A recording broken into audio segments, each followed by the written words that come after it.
And, okay. So, well, hindi ko na nakita sila.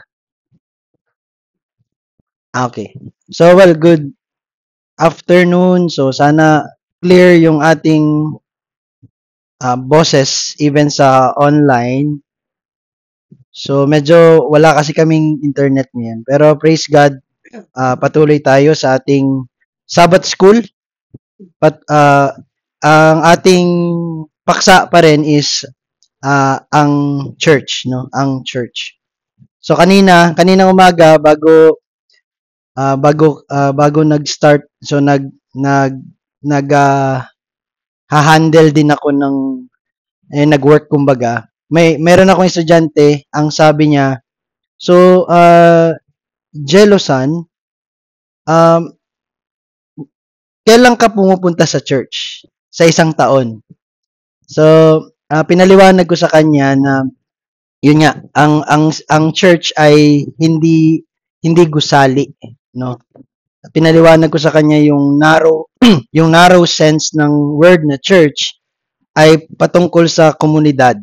So sabi ko sa kanya na actually mali yung tanong na yon kung tayo ba ay pumupunta sa church, kundi tayo bilang iglesia ay tayo ba ay nagtitipon-tipon kada every Sunday para gunitain at i-celebrate ang ating Panginoon at i-worship siya. So, yun, ang ating paksa nung last week ay patungkol sa dalawang tanda upang makilala ang tunay na iglesia. So, as sa small recap, yung dalawang tanda na yun o yung dalawang marks ay gaya nga nung na-review rin natin sa ating mga meetings sa all throughout the week, no? Ito yung tamang pangangaral ng salita, yun yung una. Pangalawa ay ang tamang pagsasagawa ng mga ordinansa o yung mga sacraments kung tawagin. Itong pareho ay kapwa itinatag mismo ng ating Panginoong Heso Kristo. Ang salita ng Diyos ang nagbibigay buhay sa iglesia. So wala tayong ibang source kundi sola scriptura. Okay? Yun lamang talaga yung source ng ating buhay. Yun lang yung lifeline na meron tayo. Kaya hindi tayo maliligaw kung alam natin na tanging salita lamang ng Diyos ang nagbibigay buhay. At nabanggit din natin last week na kapag ito ang sentro ng isang iglesia, ay kumikilos din naman ang Espiritu. Ang Espiritu ay kumikilos upang lumikha at magpanatili ng pananampalataya. So merong creation. Kanina sa ating Lord's Day na preaching sa pulpit, pinakita doon na tayong lahat ay tinawagan bilang mga apologist. Apologist hindi para mag-say sorry sa ating mga makakaugnayan, sa ating mga makakasalamuha, kundi upang i-defend yung nag-iisang gospel. Okay? So, and to defend the gospel, of course, pinakita doon ang pinaka-exhortation is dapat maging handa tayo. Pero dapat yung burden, actually dapat wala na sa atin yung burden. Kasi nga, kapag sentro ang salita ng Diyos sa ating mga buhay, ibig sabihin, ito talagang nagiging source ng ating buhay. Kung nagiging totoo yon na ang source ng ating buhay ay hindi kung anong mang bagay sa mundo, kundi ang salita ng Diyos, ay kumikilos ang Espiritu. Kaya kasi nga, ito ay kinasihan, no? Ang salita ay kinasihan ng Diyos. Upang, para sa anong purpose? Gaya nga na nasabi kanina, upang lumikha, to create, and to maintain, magpanatili ng pananampalataya na siya lang rin ang nagbigay. Teka lang, nakikita pa ba ako? Tol, pa-help muna. Kasi ganito yung Teka lamang po.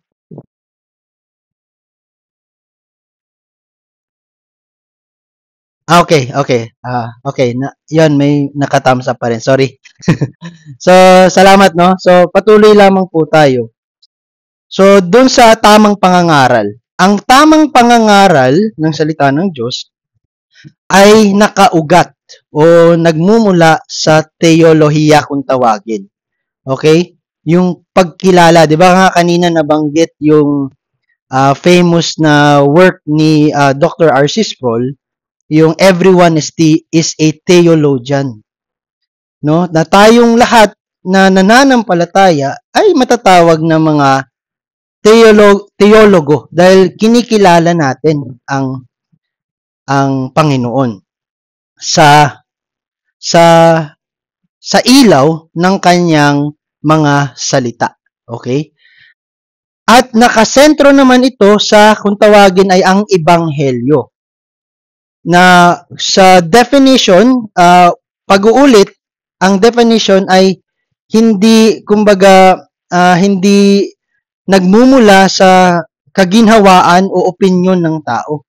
So, hindi mo matatawag na ebanghelyo ang ebanghelyo kung ito ay, kumbaga, eisegesis na or imposed na nung mga nagbibigay ng mga preaching. Hindi na expository.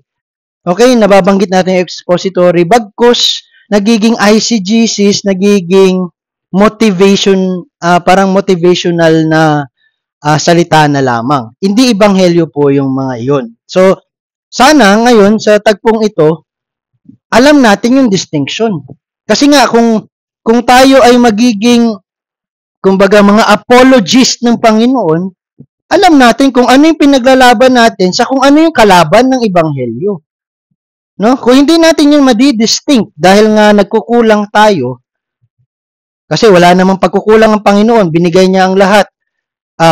Pinahayag niya ang kanyang sarili sa pamamagitan ng kanyang paglikha.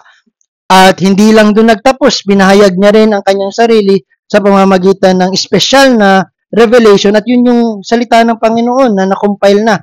At base doon sa London Baptist Confession of Faith na ating nabasa kanina, natapos na. Merong cessation na nangyari. Kaya wag po tayong maniniwala dito sa mga umuusbong na NAR, kung tawagin, o yung New Apostolic Reformation, na magsasabi, ito ang sabi sa akin ng Panginoon.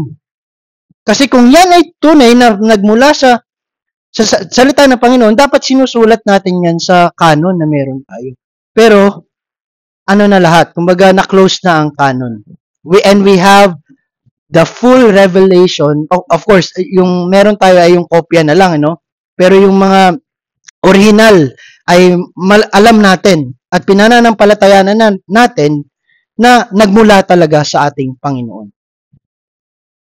Kapag ito ang problema. Kapag nawala ang ebanghelyo, okay?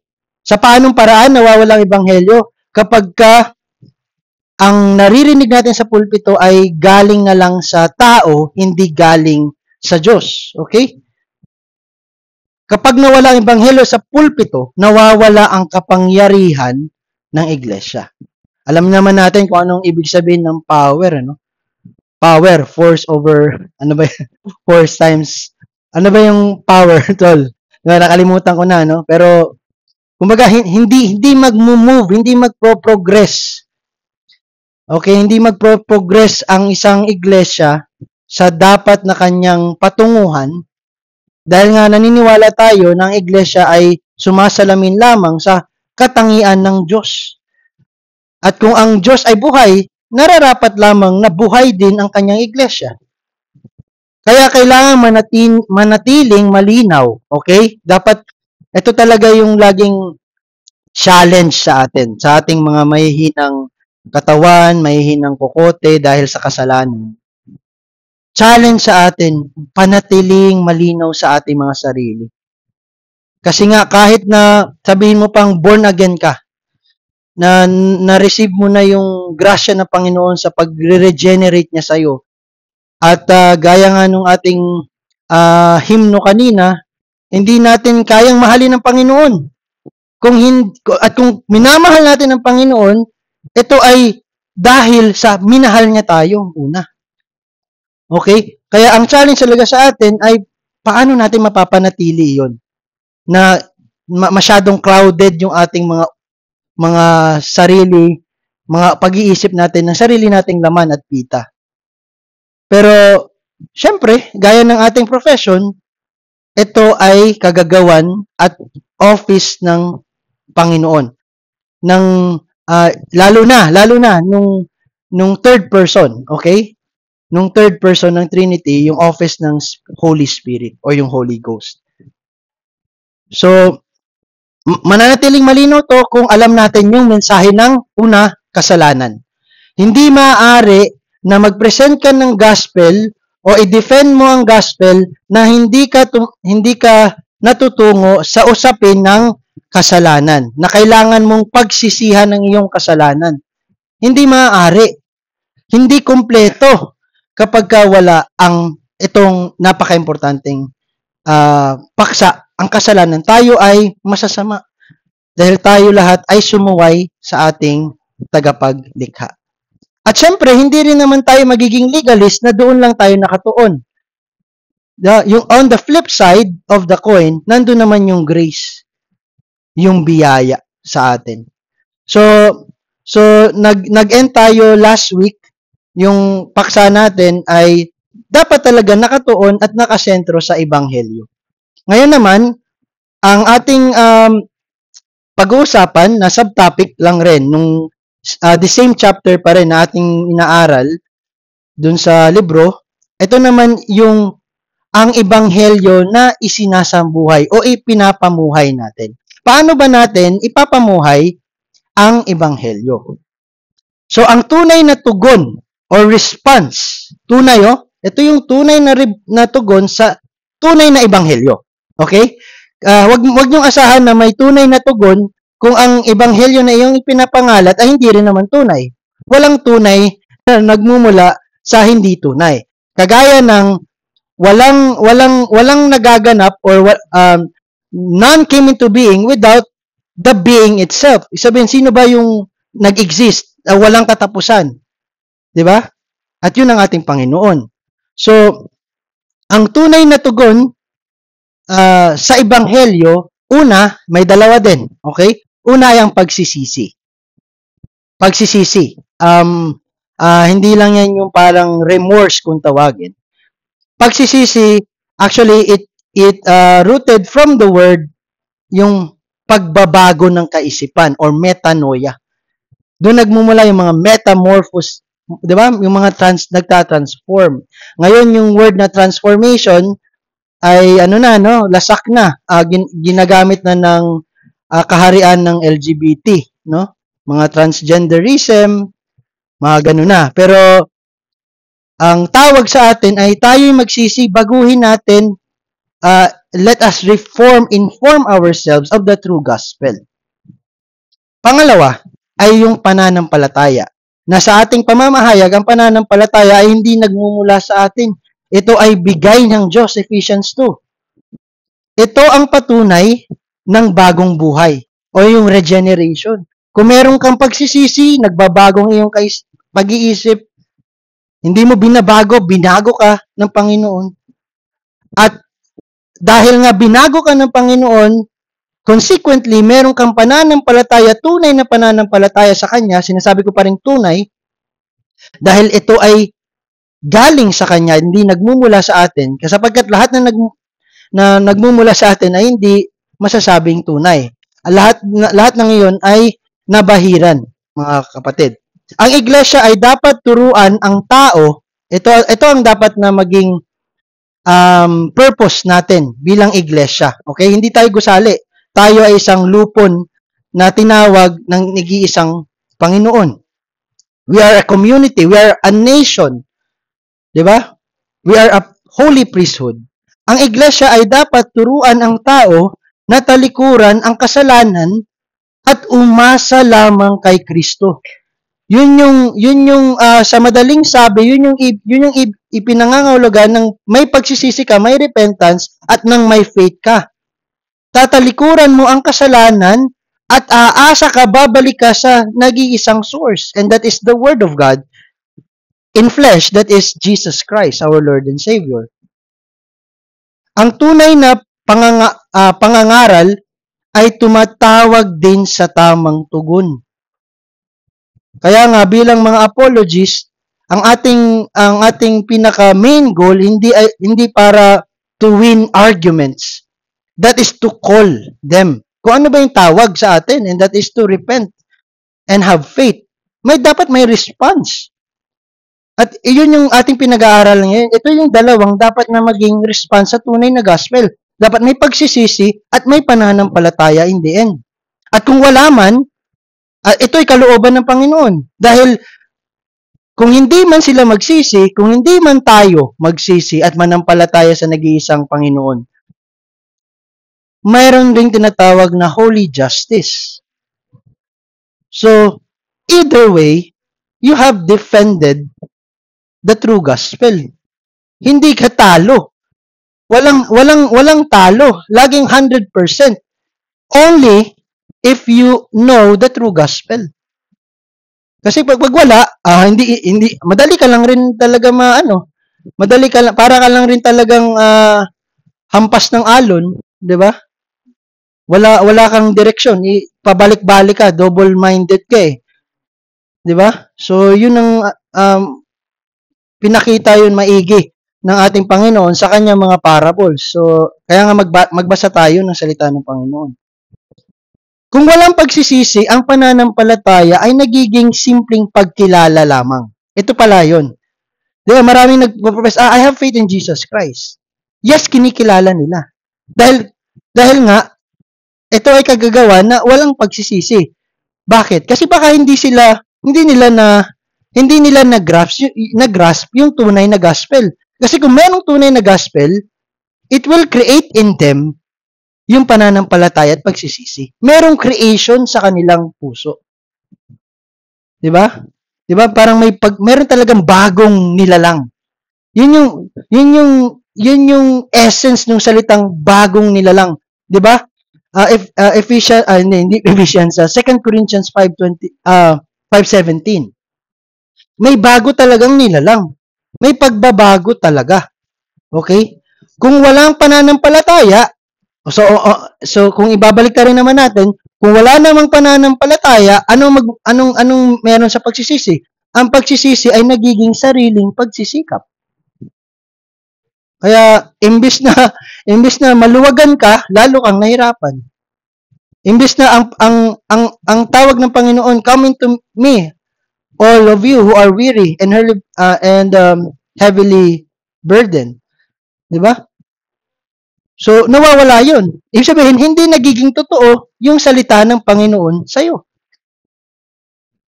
Kapwa silang nagpapahayag, itong parehong to, pananampalataya, pagsisisi, kapwa silang nagpapahayag ng pagtalikod ng makasalanan sa kasalanan at pag-asa kay Kristo lamang. Laging ganun. Laging dalawa ang muka. Okay? Pero may iisa lamang na ebanghelyo. Gaya ng sabi ni Pablo, siya na hindi nakakakilala ng kasalanan, ay ginawa niyang kasalanan dahil sa atin, upang sa Kanya, tayo'y maging katuwiran ng Diyos. 2 Corinthians 5:21. Sino yung tinutukoy na siya na hindi nakakakilala ng kasalanan din sa our Lord Jesus Christ? Ay ginawang niyang kasalanan. For what end? That is for the propitiation. Upang sa Kanya ay tayo'y maging katuwiran ng Diyos. Dahil kung walang katuwiran, kung walang pananampalataya, ay walang, kumbaga hindi natutuwa, nalulugod ang Diyos. Kaya kung nalulugod man sa inyo ang Diyos, hindi dahil sa inyong mga sarili, o dahil sa title na, Iglesia kami ni Kristo. Hindi. Not even the title. It is solely because of His Son. Nalulugod ang Diyos sa Kanyang anak. Yun ang sentro ng gospel. Yung katauhan at mga ginawa ng ating Panginoong Hesukristo. At lahat ng yun ay perfect.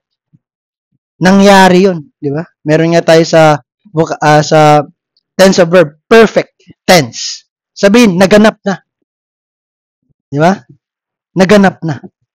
Ang pagkakaisa at kapangyarihan ng iglesia ay nakasalalay sa tugon sa ebanghelyong ito na ating pinag-uusapan. The true gospel. So, any forfeit gospel, dapat hindi natin yun kinikip. Bagkus, dapat inaano natin yun. Tinatama, nire-rebuke natin yung mga ganong gospel. Hindi yung for the sake of empathy, okay na lang. Kasi okay na, mga ano rin naman yan sila mga mananampalataya paano mo nasabing may pananampalataya silang tunay kung ang kanilang hinahawakang gospel hindi naman totoo? 'Di ba? Marami talaga kasi in the name of empathy, in the name of being nice. To what avail? To no avail. Hindi mo rin mapapatunayan na sila ay tunay na naligtas. Dahil ang tugon sa tamang ebanghelyo ay may pagsisisi, may pagbabago, at may pananampalatayang divine, nagmumula sa Panginoon. Ang pagkakaisa at kapangyarihan ng iglesia ay nakasalalay sa tugon ng ebanghelyong ito. Ang pangangaral na hindi tumatawag sa pagsisisi at pananampalataya ay bigong tuparin ang banal na layunin. Wala. To no avail. Yun yung sabi ko kanina, to no avail. Sinasayang lang natin yung ating mga oras. So, as a reflection, so ano nga ba ang ibig sabihin ng tunay na pagsisisi? Itanong natin yun sa ating mga sarili, ano nga ba? Kung ang dapat na maging tugon ay pagsisisi, let us define it. Siyempre, hindi tayo magde-define. Let the Word of God define what is metanoia or repentance o pagsisisi. So basically, hindi lamang pagsisisi sa damdamin, hindi remorse, kundi ito ay active na pagtalikod mula sa kasalanan. Meron ngang tinatawag na parang turning point. Nayanan na lagi ko nakakaano yung turning point na ano. So yun, meron talagang pagbabago sa'yo. So, another for discussion, paano ipinapakita ng pananampalataya ang pagtitiwala sa ebanghelyo? So, paano nagagampanan ng ebanghelyo or paano ipinapakita ng pananampalataya ang pagtitiwala sa ebanghelyo? Okay? So, itanong rin natin yun. So, yun. At ang ebanghelyo, mga kapatid, ay hindi lamang set ng mga katotohanan. Ito ay isinasabuhay. So kaya ang call sa atin is how we can live the gospel of the Lord of the gospel of the Lord Jesus Christ. So paano natin siya ipapamuhay? Yun ang tanong sa atin. Paano natin ipapamuhay yung ebanghelyo na ating kumbaga tawag dito, na ating pinanghahawakan at ipinapangalat sa mundo.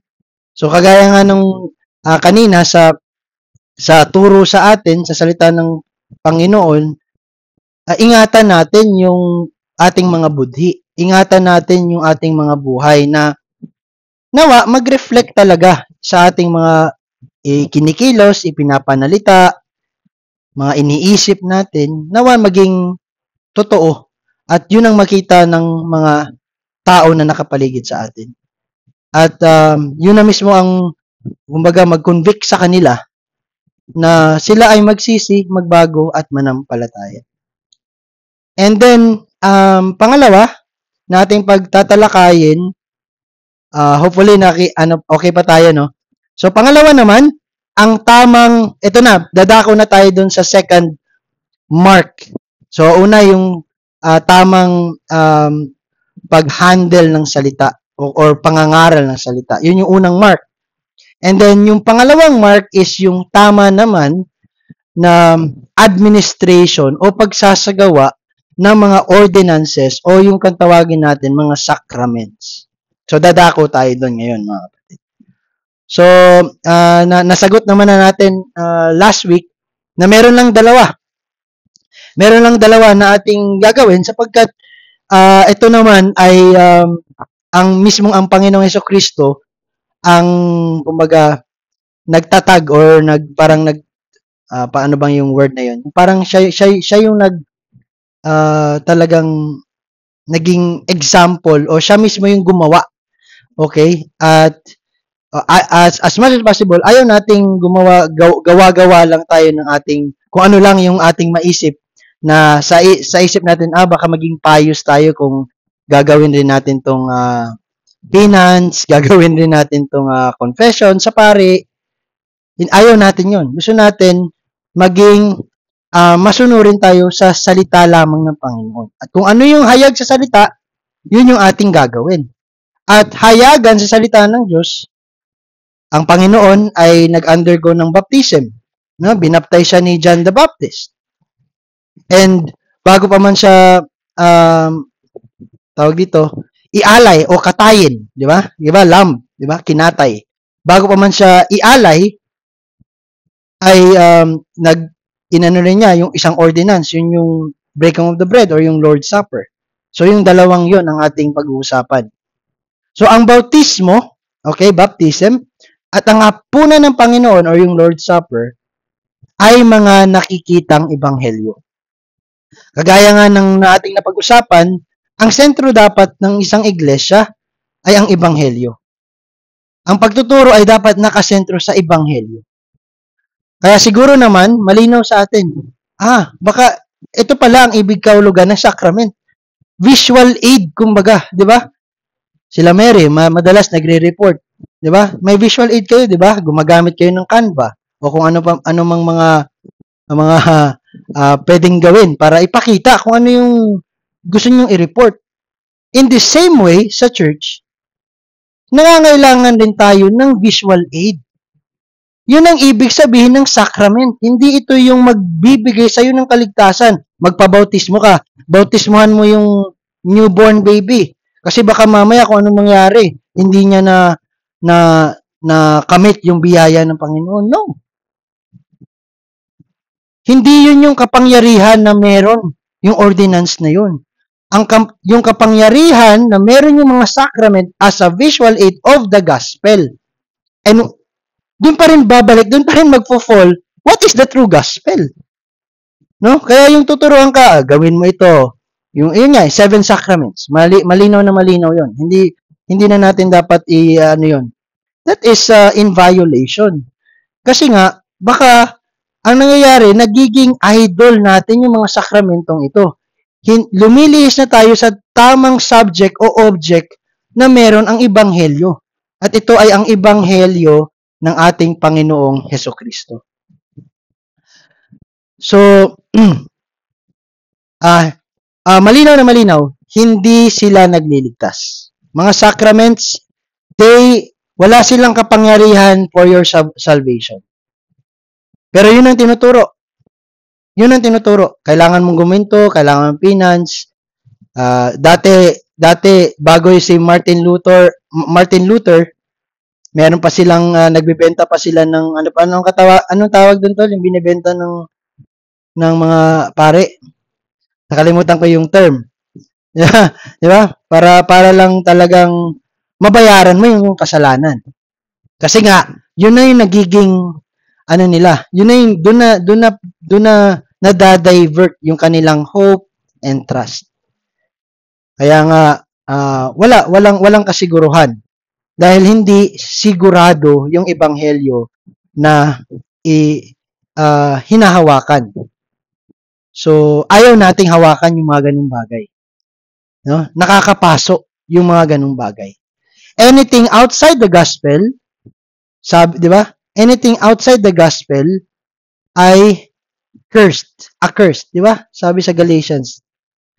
So, kung sino man ang mangaral ng ibang ebanghelyo, let them be anathema.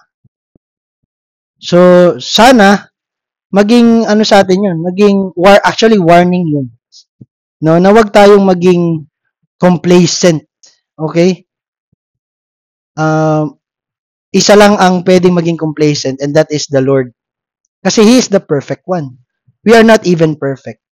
And we are not even close to perfection. We are totally depraved. Ubod ng sama. So, kasabay ng tamang pangangaral, ang ikalawang tanda ng tunay na iglesia ay ang tamang pagsasagawa ng mga ordinances, yung bautismo at yung Lord's Supper. Ang mga ito ay hindi imbento ng tao gaya ng sinabi ko kanina, kundi mga ordinansang ibinigay mismo ng ating Panginoong Jesucristo.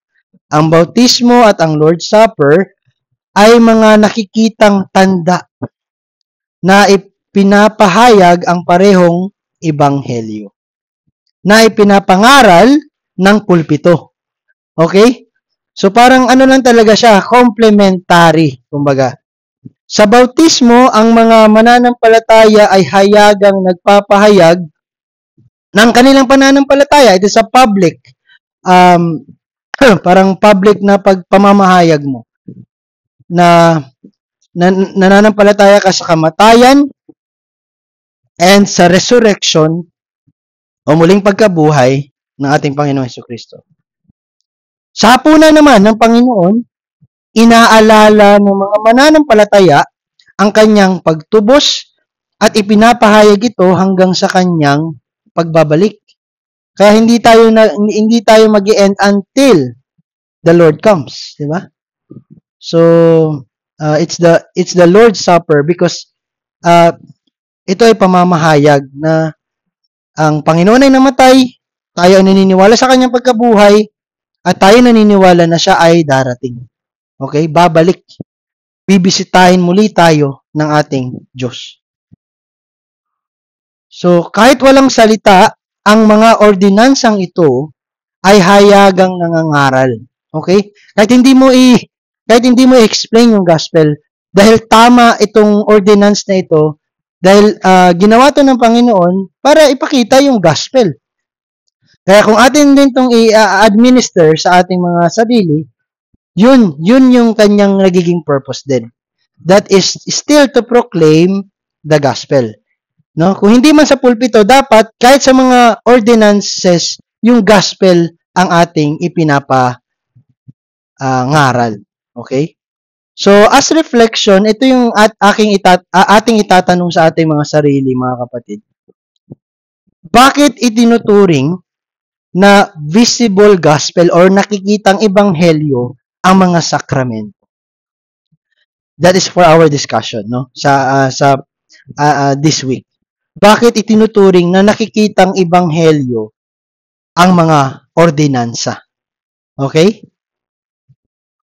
So, well, ipaliwanag natin yung dalawang sacrament, no? Dalawa lang naman. So, mabilis lang tayong matatapos, no? Unlike kung nasa Roman Catholic tayo, 7 ang pag-aaralan natin. Okay? So, una, ang bautismo.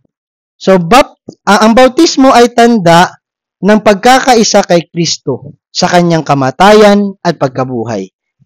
Ito ay witness. Ito ay patotoo ng pananampalataya. Okay? Kumbaga, inaano mo lang, sinasabi mo lang publicly, nananampalataya ako sa Panginoon. Nananampalataya ako na siya'y namatay at muling nabuhay sa ikatlong araw. Ito ay muli, hindi paraan ng kaligtasan. So, the Christian baptism o ang Kristiyanong bautismo ay para lamang sa mga nagsisisi. Okay? So, there's a reason while we are Baptist, we are not Presbyterian. So, naniniwala tayo sa credo baptism. No? Ito ay para lang sa mga sumasampalataya kay Kristo. Sa bagong tipan, lahat ng binautismuhan ay unang nakinig sa salita.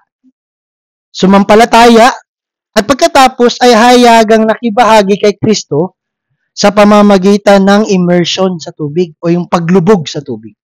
Ang bautismo ay hindi nagliligtas, paulit-ulit. Ngunit nagpapatotoo. Yun yung ano niya, yun yung kanyang gawain, hindi siya para iligtas ka. Kaya mali yung notion na, iano mo yung newborn baby kasi baka kung anong mangyari. Hindi siya naligtas. Hindi. Kasi wala naman doon. Okay? Ito ay pagpapatotoo sa pananampalataya na umiiral na sa iyo.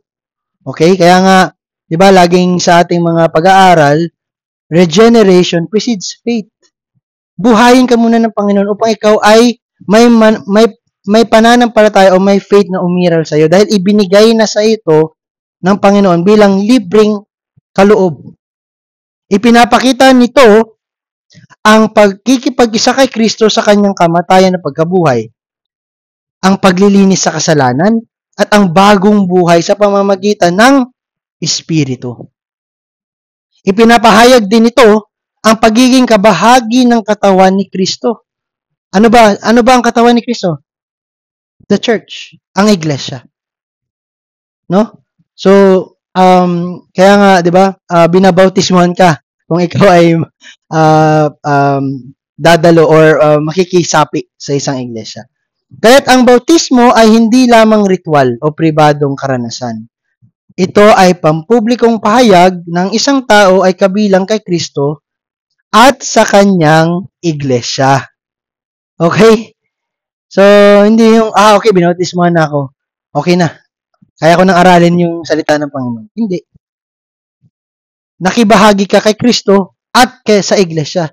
Laging magkadikit yon, hindi pwedeng ihiwalay ang ulo sa kanyang katawan. We are one body in Christ as our head. So as reflection, sino lamang ang dapat bautismuhan ayon sa kasulatan? Okay? Importanteng masagot natin to, no? Kasi lalo ngayon, we are Reformed Baptist, okay? So dapat alam natin yung sagot. Sino lamang ang dapat bautismuhan ayon sa kasulatan, ayon sa scripture? At ano ang ipinapahayag ng bautismo? Okay? And then, the second one, okay? Malapit na tayo matapos. The second one is yung Lord's Supper. Ang hapunan ay ala-ala. Okay? Remembrance. Reminder. Okay? Commemoration. Ang hapunan ay ala-ala. At pagpapahayag ng kamatayan ni Kristo. No? In parallel, sa Roman Catholicism, kinokontinue nila yung sacrifice ni Jesus Christ. Okay? Kaya laging nandun si Jesus Christ. May sakripisyo na nangyayari para sa mga dumadalo sa Holy Eucharist o yung Mass. Pero, dito, sa ating pamamahayag, ito ay alaala ng pagpapahayag ng kamatayan ni Kristo hanggang na siya ay dumating. Ito ay para lamang sa mga mananampalatayang nasa tamang relasyon sa Diyos at sa kanyang kapwa. Ang hapunan ng Panginoon na itinatag ni Kristo sa gabi ng kanyang pagkakanulo ay ang patuloy na pagpapahayag ng iglesia ng kanyang kamatayan hanggang sa kanyang muling pagdating. Ang tinapay ay kumakatawan sa kanyang katawan na ibinigay para sa atin. Ang kopa naman ay kumakatawan sa kanyang dugo na ibinuhos para sa kapatawaran ng mga kasalanan. Ang pakikibahagi sa hapunang ito ay para lamang sa mga tumanggap kay Kristo at sumunod sa kanya sa bautismo. Ang sino mang makikibahagi ng walang pagsisisi, walang pananampalataya, ay kumakain at umiinom ng hatol sa sarili. No, napakadelikado, no? Kasi ano 'yun eh, 'yun yung gospel eh. 'Yun yung gospel eh.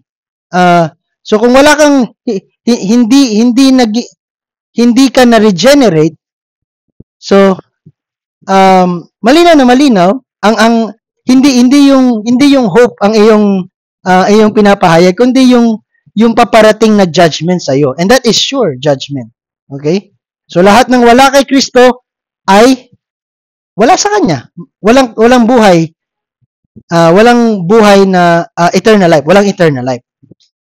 Ayon sa babala ni Pablo sa mga taga-Korinto, ang hapunan ay nagpapalakas ng pakikipag-ugnayan ng mga mananampalataya kay Kristo, nagpapahayag ng pagkakaisa ng iglesia, at nagpapaalala ng darating na kasalan ng kordero.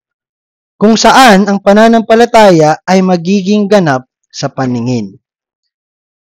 So, yun naman yung brief review natin kung ano naman yung hapunan.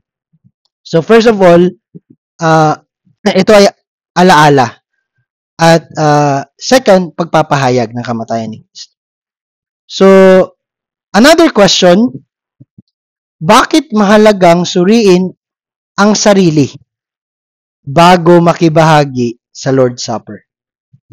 So, magandang talakayan niya, no? Mari-review natin yung kung ano yung essence or yung tamang pag-administer ng Lord's Supper. And pangalawa naman, ano ang ipinapahayag ng hapunan tungkol sa pagkakaisa ng iglesia? Okay? Ano naman yung sinasabi nito sa unity ng ating ng church? So, malapit na tayo magtapos. Ang pagkakaisa ng dalawang tanda. Ito yung, I think it's the second to the last na. Ang pagkakaisa ng dalawang tandang ito. So, ano yung pagkakapareho ng dalawang tanda? Yung tamang pangangaral at yung tamang administration ng sacraments. Ang salita ang nagtuturo at ang mga ordinansa ang nagpapakita ng nag-iisang ebanghelyo. So, yun yung ano nila. Yun yung pagkakaisa nila. Yun yung correlation. Kaya kailangan alam natin yung dalawang marks na ito. Ang salita ay nagtuturo, nagtiteach, nagre-rebuke sa atin. Di ba? Ang ordinansa naman, nagpapakita, nagpapamalas ng parehong ebanghelyo. Kapag pinabayaan ng isa, nawawala ang kabuuan ng patutuo ni Kristo. So, dapat hindi natin pinababayaan. Dapat yung salita, tamang pangangaral, at yung tamang pagyari o pag-administer ng mga nabanggit. Okay? So, question muli, ano ang mangyayari kung ang isang iglesia ay may tamang ordinansa, ngunit maling pangangaral? Okay, yun yung unang senaryo, no? At ano naman, kung may mabuting pangangaral, ngunit maling paggamit naman ng mga ordinansa. So, dalawa yan, no? Dalawa. So, sana mapag-usapan yun. And then, finally, ito yung panawagan sa atin, no? Malapit na matapos yung time. Ang tunay na iglesia ay tinatawagan na panatiling dalisay ang dalawang tandang ito. Okay? Dapat maging pure. Ang kasiglahan ng iglesia ay hindi nasusukat sa dami or sa musika o sa mga programa, kundi sa katapatan sa salita at katapatan din sa mga ordinansang nabanggit. Sa bawat henerasyon, kailangan bumalik ang iglesia sa dalawang tandang ito bilang sukatan ng katapatan. Okay? So, pagiging faithful. Ito yung sukatan ng pagiging faithful ng isang iglesia. Ang mga programa, personalidad, tradisyon ay dumarating at lumilipas. Ngunit ang salita ng Diyos at mga ordinansang ibinigay ni Kristo ay nananatili.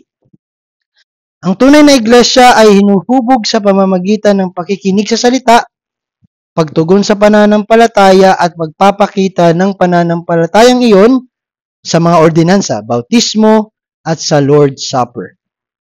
Kapag ang gospel o ang ebanghelyo ay tamang ipinangaral at tapat na ipinahayag, si Kristo ay pinararangalan ng tama.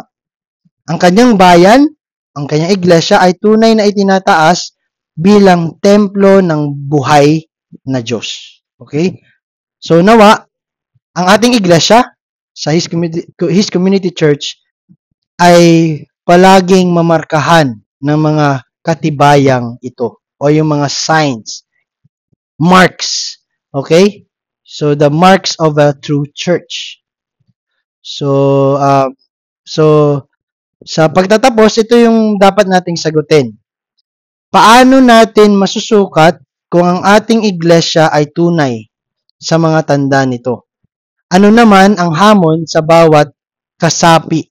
Okay? Ano yung dapat maging hamon natin bilang individual, mga individual, nakasapi sa iisang iglesia o katawan ng Panginoon.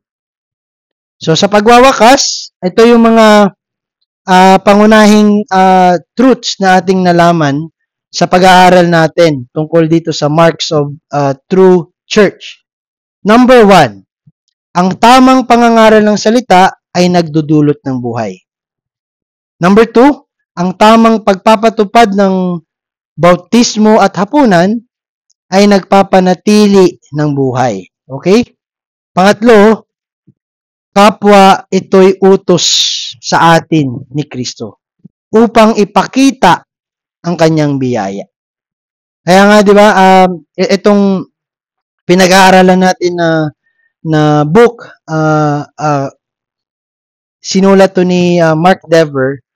So the church, the gospel made visible. Pinapakita lamang natin yung tunay na ebanghelyo. So doon na po nagtatapos, and God bless. So nawa mapag-usapan ito muli doon sa every meeting natin all throughout the week. So salamat po mga kapatid.